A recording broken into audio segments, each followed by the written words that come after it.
আসসালামু আলাইকুম প্রিয় দর্শক, অন্যমঞ্চে আলোচনায় আপনাদের সকলকে আমন্ত্রণ জানাচ্ছি। বাংলাদেশের প্রধানমন্ত্রী মিস্টার তারেক রহমানের সাথে বাংলাদেশে ভারতীয় হাইকমিশনার মিস্টার দীনেশ ত্রিবেদীর বৈঠক হয়েছে। কি আলোচনা হয়েছে সেই বৈঠকে? এই মুহূর্তে বাংলাদেশে ভারতের প্রায় 23 জন গোয়েন্দা এবং নিরাপত্তা কর্মকর্তা সফর করছেন। তাদের এই সফরের উদ্দেশ্য কি এবং অনেক আশা থাকা সত্ত্বেও ডক্টর ইউনূসের আর রাষ্ট্রপতি হওয়া হচ্ছে না। আজকে এই বিষয়গুলো নিয়েই আলোচনা করব। শেষ করি ডক্টর ইউনূসকে নিয়ে। তার অবস্থা দেখে সেই আব্বাস উদ্দিনের সেই গানটার কথা মনে পড়ছে, ফান্দে পড়িয়া বগায় কান্দে রে। কথা ছিল 2030 সাল পর্যন্ত প্রধান উপদেষ্টা থাকবেন, তারপরে নির্বাচিত সরকার এলে তিনি আমৃত্যু রাষ্ট্রপতি থাকবেন।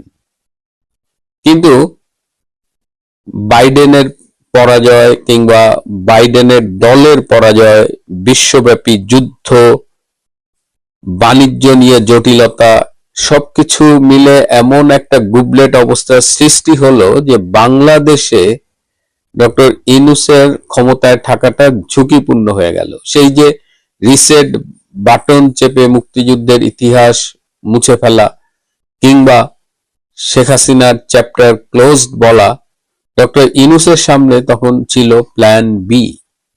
প্ল্যান বি হলো তারেক রহমান প্রধানমন্ত্রী হলে তাকে রাষ্ট্রপতি করা হবে।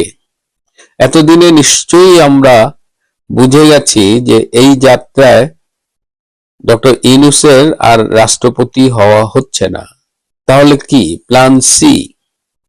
প্ল্যান সি ছিল যে বাংলাদেশ ডক্টর ইউনূসের নাম জাতিসংঘের মহাসচিব প্রার্থী হিসেবে প্রস্তাব করবে এবং তাকে এই পদে জিতিয়ে আনার দায়িত্ব বাংলাদেশের।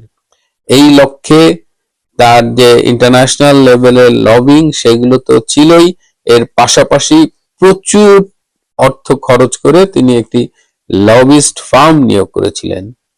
কিন্তু যখন জাতিসংঘ মহাসচিবের ক্যান্ডিডেটদের তালিকা প্রকাশিত হলো, তখন দেখা গেল যে সেখানে বিশ্ব বাটপার ডক্টর ইউনূসের নাম নেই।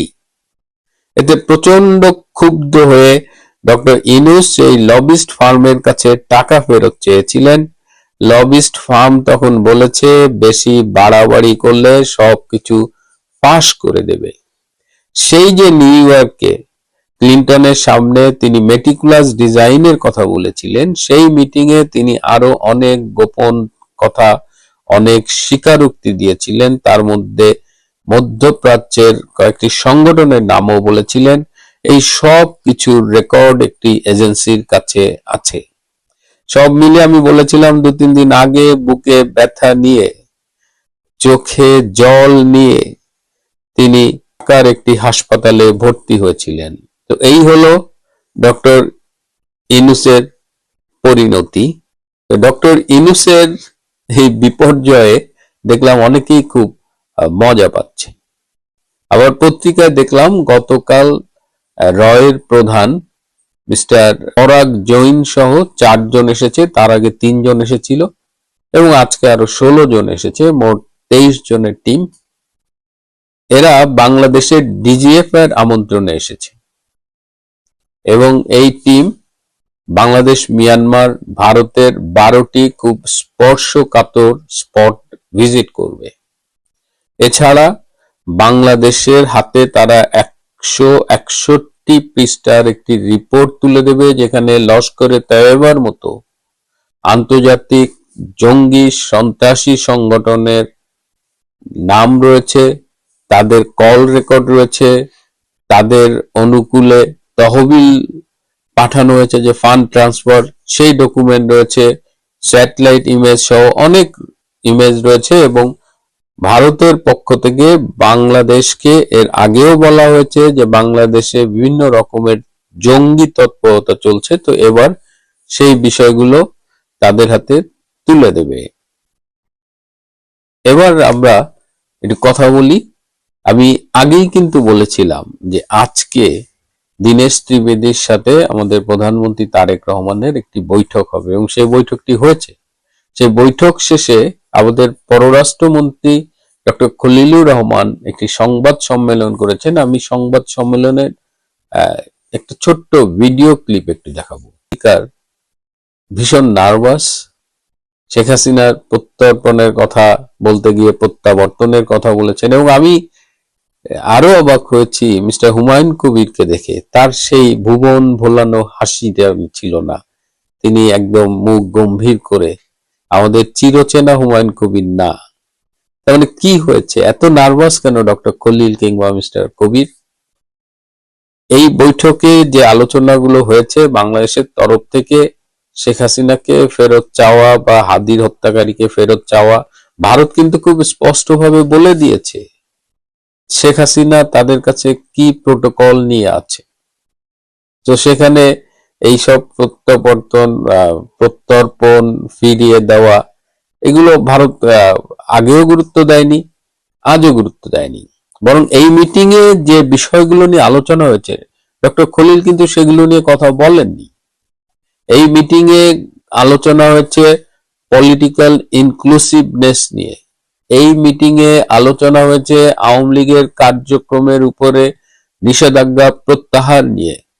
এই মিটিং এ আলোচনা হয়েছে বাংলাদেশের গণতান্ত্রিক অবস্থা নিয়ে, এবং সবশেষে তারেক রহমানকে বিমস্টেকের চেয়ারম্যান হিসেবে আগামী সেপ্টেম্বর 12 এবং 13 তারিখে যে ব্রিক্স এর সম্মেলন হবে ভারতে, সেখানে যাবার জন্য অনুরোধ করা হয়েছে। আমার সূত্র নিশ্চিত করছে যে তারেক রহমান ব্রিক্স সম্মেলনে যোগ দিচ্ছেন আগামী মাসে 12-13 তারিখের যে সম্মেলন। এদিকে তারেক রহমান যেন ব্রিক্স এর এই সম্মেলনে ভারতে না যান, সেটি ঠেকানোর জন্য বাংলাদেশে যেসব পাকিস্তানি গোয়েন্দা সংস্থা আইএস এর পেইড এজেন্টরা আছে এবং মিডিয়ার যে গ্যাং অফ 4 আছে, এই গ্যাং অফ 4 আপনারা নিশ্চয়ই চেনেন। তাদের দুজনের অফিস পুড়িয়ে দিয়েছিল তৌহিদি জনতা, আর একজন সেই অফিসে দেখতে গিয়ে মানুষের হাতে হেনস্থা হয়েছিলেন। আর একজনের কথা আপনারা জানেন, যাকেও আমি মাঝে মধ্যে ধরিয়ে দিই তার মিথ্যে তথ্য এগুলো নিয়ে। তো এই গ্যাং অফ 4 আইএসআই এর মাল খেয়ে এখন দেখবেন যে খুব উঠে পড়ে লেগেছে যে তারেক রহমান ভারতে যাচ্ছেন না। কিন্তু পররাষ্ট্র মন্ত্রণালয়ের একটি সূত্র আমাকে নিশ্চিত করেছে যে তারেক রহমানের অফিস থেকে তার আসন্ন সম্ভাব্য ভারত সফর নিয়ে প্রয়োজনীয় ডকুমেন্টগুলো রেডি করতে বলেছেন, এবং পররাষ্ট্র মন্ত্রণালয় সেই লক্ষ্যে কাজ করছে। সো এখন পর্যন্ত যে তথ্য, তাতে তারেক রহমান যাচ্ছেন। কিন্তু আমি আগেও বলেছি যে তারেক রহমান গেলে লাভ, না গেলে আরো লাভ। এবং যাকে বলে মাইনকার চিপা, তারেক রহমান এমন চিপায় পড়ছে যে তার এখন ভারতে যাওয়া উচিত, কারণ সার্জিও গোর পর্যন্ত তাকে বলে গেছে ভারতে যেতে। আবার ভারত থেকে বলা হয়েছে, আবার বাংলাদেশের সেই পাকি দালাল গুলো তারা অলরেডি দেখবেন মিডিয়ায় বলছে যাবে না, আবার ডক্টর খলিল বলছে সিদ্ধান্ত হয়নি। কিন্তু পররাষ্ট্রমন্ত্রী তো জানার কথা যে পররাষ্ট্র মন্ত্রণালয়ে এই সম্ভাব্য সফর নিয়ে প্রস্তুতি চলছে। তাহলে ঘটনা কি ঘটবে এটা দেখার জন্য আমাদের একটু অপেক্ষা করতে হবে। সবশেষে একটা রেকর্ডের খবর দিই। দীর্ঘদিন পরে আজ বাংলাদেশে 3671 মেগাওয়াটের লোডশেডিং হয়েছে, যা সমসাময়িক কালে একটি রেকর্ড। ধন্যবাদ আমাদের প্রধানমন্ত্রী তারেক রহমান ভাই। প্রিয় বন্ধুরা, আজ এ পর্যন্তই। ভালো থাকবেন, সুস্থ থাকবেন, তার চেয়েও জরুরি হলো নিরাপদে থাকবেন। নমস্কার, অনেক ধন্যবাদ। ক্যালকাটা ডায়ালগস থেকে মনোজ দাসের শুভেচ্ছা। অভিষেক বন্দ্যোপাধ্যায় অবশেষে বিদেশে যাচ্ছেন। চোখের চিকিৎসার জন্য 3 সপ্তাহ বিদেশ থাকার অনুমতি দিয়েছে সুপ্রিম কোর্ট। এই খবর আপনারা পেয়ে গেছেন এতক্ষণে, এবং এই খবরটা প্রকাশিত হওয়ার সাথে সাথেই, অর্থাৎ সুপ্রিম কোর্ট অর্ডার দেওয়ার সাথে সাথেই একটা কথা বাজারে তুমুল আলোচনার মধ্যে এসেছে। সেটা হচ্ছে এবার তিনি আর দেশে ফিরবেন না, এবার তিনি পাখি ফুরুত। যেমন ভাবে বিনয় মিশ্র, টুলু মণ্ডলরা তারা ফুরুত হয়ে গেছে, এবার অভিষেকও সেই একইভাবে ফুরুত হয়ে যাবেন। কিন্তু গল্পের সবচেয়ে গুরুত্বপূর্ণ একটা লাইন হলো সুপ্রিম কোর্টের যে অর্ডার, সেই অর্ডারে সুপ্রিম কোর্টের অর্ডারে পরিষ্কার করে একটা নির্দেশ দেওয়া হয়েছে। সেখানে বলা হয়েছে যে অভিষেক ব্যানার্জি সাধারণ পাসপোর্ট নিয়ে তার ভিত্তিতে তিনি বিদেশ যেতে পারবেন না, তাকে যেতে হবে ডিপ্লোম্যাটিক পাসপোর্টে। কোথায় যাবেন, কোন হাসপাতালে চিকিৎসা করাবেন, কোথায় থাকবেন, কবে ফিরবেন, এমনকি ফেরার বিমান, কোন বিমানে ফিরছেন সেই তথ্য জানাতে হবে তদন্তকারী সংস্থাকে। তার সফরসূচি গোপন থাকবে সাধারণ মানুষের কাছ থেকে, কিন্তু গোপন থাকবে না তদন্তকারীদের কাছে। অর্থাৎ বিদেশ যাত্রার অনুমতি পাওয়া গেল বটে, তবে দরজাটা পুরোপুরি খুলে দেয়া হয়নি। অনেকটা বলা হয়েছে যান চিকিৎসা করান, কিন্তু কোন দরজা দিয়ে যাচ্ছেন, কোথায় থাকছেন, কোন বিমানে ফিরছেন, সব খবর রেখে যাবেন।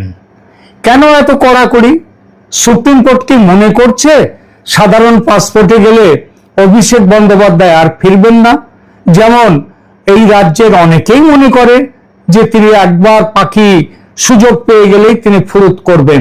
কারণ যেভাবে ওই গলার স্বর পরীক্ষার জন্য, ভয়েস রেকর্ডিং এর জন্য, ভয়েস টেস্টের জন্য তার ভয়েস দিতে তিনি যা কাণ্ড করেছেন, সেই কাণ্ডের পরে তিনি অনেক কিছুই করতে পারেন, এটাই দেশের লোক মনে করে, রাজ্যবাসী মনে করে। তো সুপ্রিম কোর্ট কি মনে করছে যে সাধারণ পাসপোর্টে গেলে অভিষেক বন্দ্যোপাধ্যায় আর ফিরবেন না? বিনয় মিশ্রের মতো কোন দূরবর্তী দ্বীপ রাষ্ট্রের নাগরিকত্ব নিয়ে ফেলবেন, কিংবা বীরভূমের পলাতক পাথর ব্যবসায়ী টুলু মণ্ডলের মতো দুবাই থেকে নিজের সাম্রাজ্য পরিচালনা করবেন? প্রথমেই একটা কথা স্পষ্ট করে দেই যে সুপ্রিম কোর্ট বলেনি যে অভিষেক পালানোর চেষ্টা করছেন বা ভবিষ্যতে পালিয়ে যাবেন। আদালত শুধু রাজ্য সরকারের আশঙ্কার মোকাবিলায় কিছু সুরক্ষা ব্যবস্থা গ্রহণ করেছে, নির্দেশ দিয়েছে। তবে পশ্চিমবঙ্গের সাম্প্রতিক ইতিহাস মাথায় রাখলে বিদেশে গিয়ে ফিরে না আসার আশঙ্কা কথাটিকে একেবারে উড়িয়ে দেওয়াও কঠিন। আর কারণ বিনয় মিশ্রের উদাহরণ আমাদের সামনে রয়েছে, টুলু মণ্ডলের ঘটনাও তো এখন একেবারে ধরতে গেলে টাটকা। আজকের আলোচনায় আমরা বুঝবো এই ডিপ্লোম্যাটিক পাসপোর্টের শর্তের প্রকৃত মানেটা কি, এবং অভিষেকের বিদেশ যাত্রার চারপাশে আদালত কেন এমন একটি অদৃশ্য নিরাপত্তা বলয় তৈরি করে দিল। আমরা দেখব তার কারণ।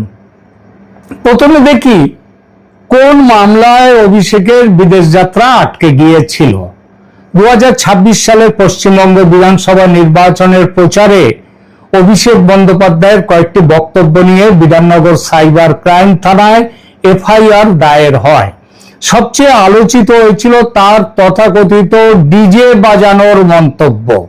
অভিযোগ ওঠে এই বক্তব্যের মধ্যে রাজনৈতিক প্রতিপক্ষকে হুমকি দেওয়ার এবং জনশান্তি বিঘ্নিত করার উপাদান রয়েছে। অভিষেক অবশ্য এফআইআর খারিজের আবেদন নিয়ে কলকাতা হাইকোর্টে যান। হাইকোর্ট তাকে গ্রেপ্তার সহ কঠোর পুলিশি পদক্ষেপ থেকে সাময়িক রক্ষা কবচ দেয়, কিন্তু সঙ্গে দুটি গুরুত্বপূর্ণ শর্ত বসায় কলকাতা হাইকোর্ট। প্রথমত, তদন্তে সহযোগিতা করতে হবে। দ্বিতীয়ত, আদালতের অনুমতি ছাড়া বিদেশ যাওয়া যাবে না।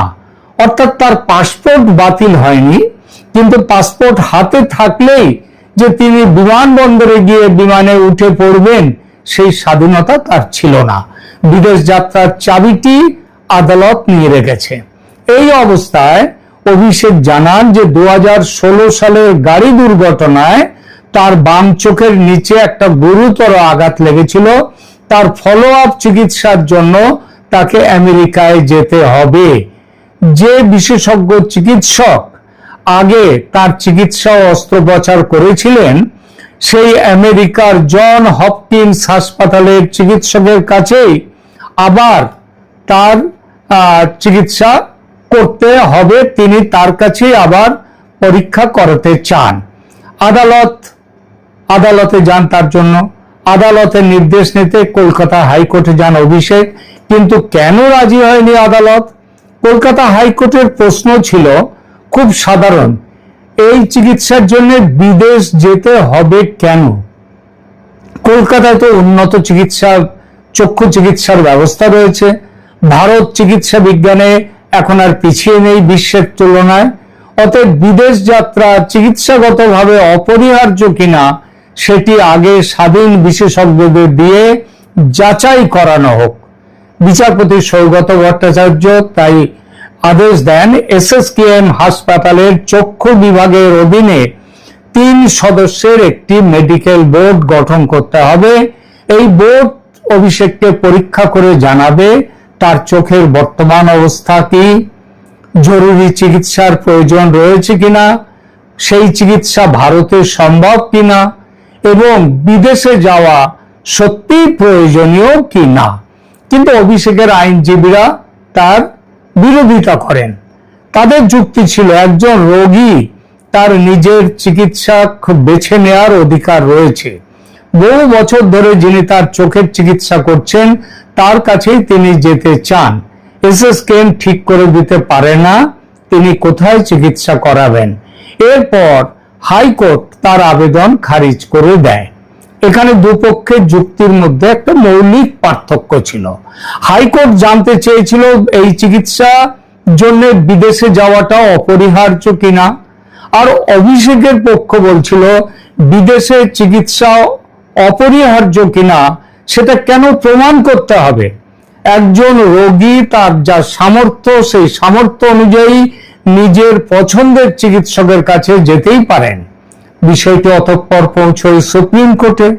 সুপ্রিম কোর্ট রাজ্যের বড় আপত্তি সেখানটায় কি ছিল সুপ্রিম কোর্টে পশ্চিমবঙ্গ সরকারের হয়ে ভারতের অতিরিক্ত সলিসিটর জেনারেল এস.ভি. রাজু তিনি বলেন অভিষেকের বিরুদ্ধে 1-2টি নয় মোট 16টি মামলা রয়েছে এবং তিনি এই মামলাগুলোকে বিলম্বিত করার জন্য এই বিদেশ যাওয়া টাওয়া ইত্যাদিগুলো তুলছেন। রাজ্য সরকার সরাসরি তার চিকিৎসার বিরোধিতা করেনি। সরকারের বক্তব্য ছিল চিকিৎসার দাবি কতটা প্রকৃত এবং বিদেশে যাওয়া কতটা প্রয়োজনীয় সেটা মেডিকেল বোর্ডের মাধ্যমে আগে তা যাচাই করা হোক। তারপরে অবশ্য রাজ্য সরকার সবচেয়ে গুরুতর আপত্তিটি তোলে। রাজ্য সরকারের কৌশলী বলেন যে তাদের আশঙ্কা যে বিদেশ যাওয়ার অনুমতি পেলে অভিষেক হয়তো আর দেশেই ফিরবেন না। এই একটি বাক্যেই মামলার চরিত্র বদলে যায়। এটি আর কেবল চোখের চিকিৎসা বা হাসপাতাল নির্বাচনের মামলা থাকলো না, হয়ে গেল ব্যক্তি স্বাধীনতা বনাম তদন্তের স্বার্থের লড়াই। সুপ্রিম কোর্ট অবশ্য রাজ্যের আশঙ্কায় খুব একটা প্রভাবিত হয়নি। বিচারপতি জয়মাল্য বাগচি, প্রধান বিচারপতি সূর্যকান্ত এবং আর একজন বিচারপতি 3 জনের বেঞ্চ, তার মধ্যে জয়মাল্য বাগচি মনে করিয়ে দেন প্রত্যেক ব্যক্তির বিদেশে যাওয়ার অধিকার রয়েছে, নিজের চিকিৎসা ও চিকিৎসক বেছে নেওয়ার অধিকার রয়েছে এবং আদালত এটিও লক্ষ্য করে যে মামলায় বিদেশ যাত্রার নিষেধাজ্ঞা আরোপ করা হয়েছিল সেটি কোনো আন্তর্জাতিক আর্থিক জালিয়াতি বা দেশত্যাগের ষড়যন্ত্রের মামলা নয়, এটা কোনো আর্থিক মামলাও নয়, এটি নির্বাচনী বক্তৃতাকে কেন্দ্র করে হওয়া একটি মামলা। কিন্তু আদালত রাজ্যের আশঙ্কা যে একেবারে উড়িয়ে দিয়েছে তাও নয়। আর এখানেই চলে আসে ডিপ্লোম্যাটিক পাসপোর্টের বিষয়টি। ডিপ্লোম্যাটিক পাসপোর্টের প্রস্তাব কে দিয়েছিল? রাজ্য দিয়েছিল না। এখানে সাধারণ পাসপোর্টে যেতে দেয়া হবে না এই প্রস্তাবটা সুপ্রিম কোর্ট দেয়নি, রাজ্যও দেয়নি। প্রস্তাবটা দিয়েছিলেন অভিষেকের নিজের আইনজীবী গোপাল শঙ্কর নারায়ণ। তিনি প্রথমে আদালতে জানান অভিষেকের 2টি পাসপোর্ট আছে, একটি তার ব্যক্তিগত বা সাধারণ পাসপোর্ট, অন্যটি অপারেশন সিন্দুরের পরবর্তী ভারতের কূটনৈতিক প্রতিনিধি দল যারা বিদেশে বিভিন্ন দেশে গিয়ে নিজেদের ভারতের অবস্থান ব্যক্ত করেছেন, সেই দলের সদস্য হিসেবে অভিষেক যে ডিপ্লোম্যাটিক পাসপোর্ট পেয়েছিলেন সেই পাসপোর্টটি তার কাছে আছে। আইনজীবী প্রস্তাব দেন সাধারণ পাসপোর্টটি জমা রাখা হবে, অভিষেক শুধু ডিপ্লোম্যাটিক পাসপোর্ট ব্যবহার করবেন। ডিপ্লোম্যাটিক পাসপোর্টে ভ্রমণ করলে ভারতীয় দূতাবাস ও সরকারি ব্যবস্থার পক্ষে তার সফর সম্পর্কে সমস্ত তথ্য অবগত থাকা সহজ হবে। সুপ্রিম কোর্ট সেই আন্ডারটেকিং গ্রহণ করে, তাই ডিপ্লোম্যাটিক পাসপোর্ট ব্যবহার করা বিদেশ যাত্রার বাধ্যতামূলক শর্ত হয়ে দাঁড়ালো অভিষেক বন্দ্যোপাধ্যায়ের ক্ষেত্রে। অর্থাৎ ব্যাপারটা দাঁড়ালো কি, আদালত বলেনি আপনাকে বিশ্বাস করা যায় না তাই সাধারণ পাসপোর্টে যেতে দেব না, বরং অভিষেকের পক্ষ তার আইনজীবী বলেছে পালিয়ে যাওয়ার আশঙ্কা দূর করতে আমরা ডিপ্লোম্যাটিক পাসপোর্টেই যাব। আদালত বলেছে ঠিক আছে, আপনার দেয়া নিশ্চয়তা মেনে নিয়ে অনুমতি দেয়া হলো। ডিপ্লোম্যাটিক পাসপোর্টে পালানো কি সম্ভব? ডিপ্লোম্যাটিক পাসপোর্ট নিয়ে কেউ বিদেশে গেলেন, সেখান থেকে পালানো কি সম্ভব নয়? এই পাসপোর্টে কি জিপিএস লাগানো আছে যে কোথায় যাবে সবকিছু জানা যাবে? এইটা কিন্তু এই ধারণাটা কতটা ঠিক সেটা দেখা যায়। দেখুন, ডিপ্লোম্যাটিক পাসপোর্ট কোনো জিপিএস যন্ত্র নয়। অভিষেক কোথায় গাড়িতে উঠলেন, কোন রেস্তোরাঁয় গেলেন বা হাসপাতাল থেকে কোথায় গেলেন তার লাইভ লোকেশন দিল্লিতে দেখা যাবে, ব্যাপারটা একদম তা নয়। কিন্তু সাধারণ পাসপোর্টের তুলনায় এই পাসপোর্টের সফর বেশি সরকারের নজরে দৃশ্যমান থাকে, কারণ আদালতের নির্দেশ অনুযায়ী তদন্তকারী সংস্থাকে আগে থেকে জানাতে হবে। আদালত বলে দিয়েছে, সুপ্রিম কোর্ট, আপনি কোন দেশে যাচ্ছেন, সেই দেশের কোন শহরে যাচ্ছেন, কোন হাসপাতালে চিকিৎসা করাচ্ছেন, কোন ঠিকানায় আপনি থাকছেন এবং বিদেশে কতদিন থাকবেন, আপনি কবে ফিরবেন, ফেরার বিমানের সম্পূর্ণ বিবরণ তাদেরকে দিতে হবে। ডিপ্লোম্যাটিক পাসপোর্ট ব্যবহারের ফলে সংশ্লিষ্ট ভারতীয় দূতাবাসের পক্ষে তার উপস্থিতি এবং যাতায়াতের সরকারি রেকর্ড সম্পর্কে সবকিছু অবগত থাকা সহজ হয়। তাহলে কি পালানো একেবারেই অসম্ভব? দেখুন, পালানো অসম্ভব হয়ে গেল এটা তর্কের খাতিরে এমনটা বলা যায় না। পৃথিবীতে কোনো পাসপোর্টই কাউকে শেকল দিয়ে বেঁধে রাখতে পারে না। কিন্তু আদালত নির্ধারিত সফরসূচি, ডিপ্লোম্যাটিক পাসপোর্ট, দূতাবাসের অবগত থাকার সুযোগ এবং নির্দিষ্ট ফেরার বিমানের তথ্য সব মিলিয়ে নিরুদ্দেশ হয়ে যাওয়াটা অনেক বেশি কঠিন হয়ে ওঠে ডিপ্লোম্যাটিক পাসপোর্টের ক্ষেত্রে। আর নির্ধারিত দিনে 3 সপ্তাহের জন্য তিনি যাচ্ছেন, নির্ধারিত দিনে না ফিরলে আদালতের শর্ত ভঙ্গ সঙ্গে সঙ্গে স্পষ্ট হয়ে যাবে। এইবার আসি আরেকটা কথায়, পালানোর কথাটা উঠছে কেন, আর অভিষেকের আইনজীবী বা সেটা মেনে নিয়ে ডিপ্লোম্যাটিক পাসপোর্টের কথাটা বললেন কেন? এই জায়গাতে বিনয় মিশ্রের নামটা এসে পড়ে।